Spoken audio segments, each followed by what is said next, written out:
तो आज हम अलजेब्रा के बारे में पढ़ेंगे। तो चलिए शुरू करते हैं। तो सबसे पहले हम जानते हैं अलजेब्रा होता क्या है। तो ये मैथ का बहुत ही इम्पोर्टेंट टॉपिक है। ये आप जैसे जैसे ऊपर वाली क्लास में जाते जाएंगे तैसे तैसे इसकी और इम्पोर्टेंस बढ़ती जाएगी। तो algebra is the use of letters and symbol to represent values and their relations specially for solving equations. तो अलजेब्रा में लेटर्स और सिंबल्स का इस्तेमाल करके वैल्यूज़ के साथ रिलेशंस निकाला जाता है इक्वेशन सॉल्व करने के लिए। The combination of each letters and symbols are called algebraic expression. तो जो कॉम्बिनेशन होता है लेटर्स का और सिंबल्स का या नंबर्स का, उसी को ही हम एल्जेब्रिक एक्सप्रेशन कहते हैं। अब यहाँ पे एग्जांपल दिया हुआ है 8x²।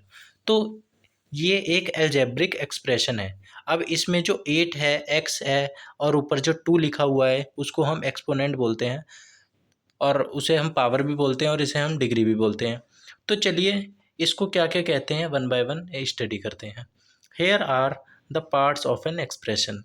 तो यहाँ पे जो नीचे दिए गए हैं यहाँ पे इसके पार्ट्स हैं। तो यहाँ पे जो आपको 8 दिख रहा है इसे हम बोलते हैं कांस्टेंट। कांस्टेंट जो कभी चेंज ना हो, वो वैसे का वैसे ही रहता है। ये न्यूमेरिकल वैल्यू रहती है और ये हमेशा कोफिशिएंट रहता है, यानी कि ये कभी चेंज नहीं होता है। और जो एक्स दिख रहा है आपको वो वेरिएबल है और वो चेंज होता रहता है, ठीक है। इसकी वैल्यू निकालनी होती है जो जो कि पोटेंशियल रखता है चेंज होने का।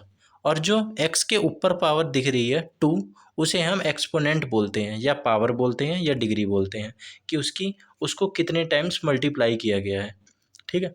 कांस्टेंट या न्यूमेरिकल कोफिशिएंट क्या होता है, सबसे पहले अब हम ये जानते हैं।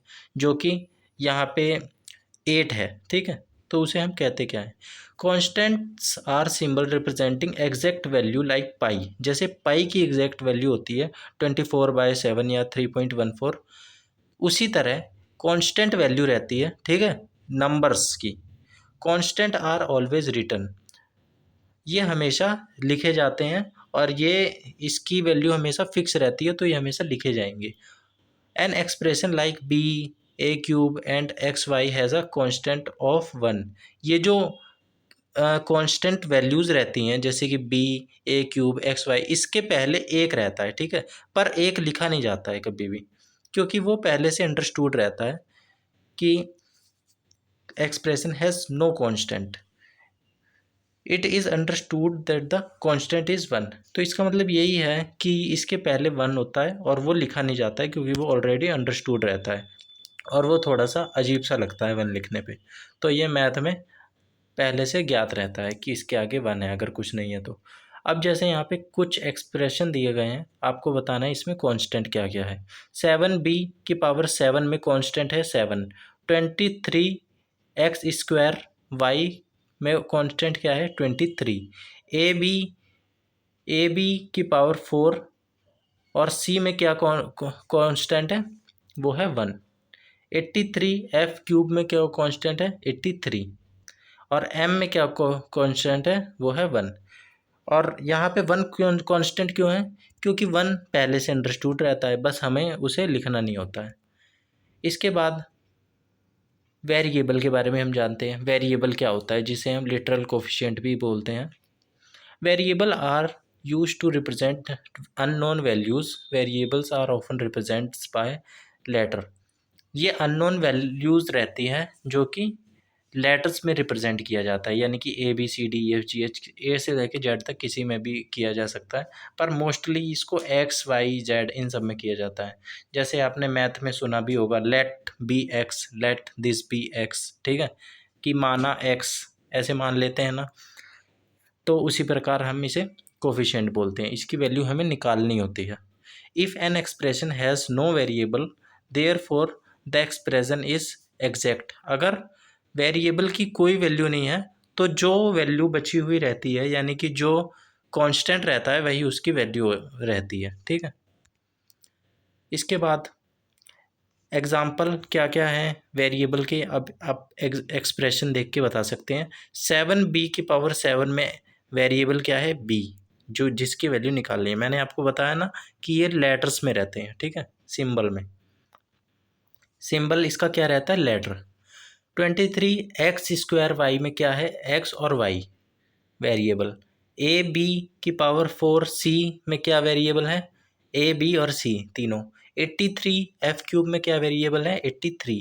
और m में क्या वेरिएबल है, m। ठीक है।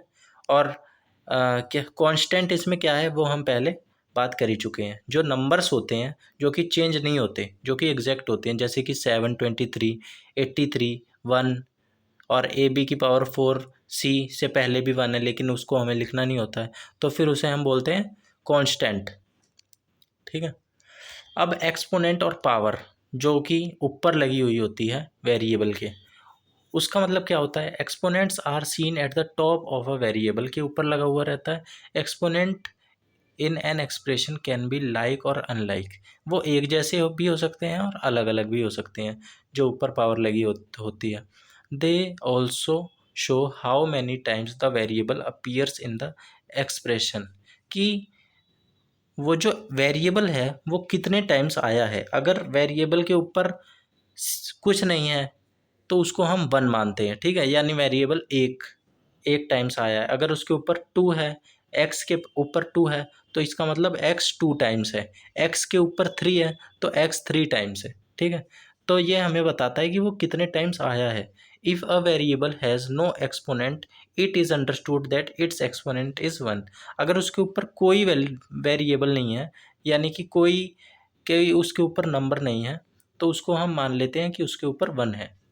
ठीक है, वेरिएबल के ऊपर अगर कोई एक्सपोनेंट नहीं है तो हम उसको मान लेते हैं कि उसके ऊपर 1 है।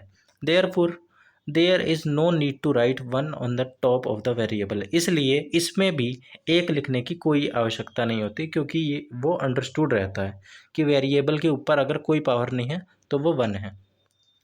अब यहाँ पे आप एग्जाम्पल देख के एक्सपोनेंट बताएं।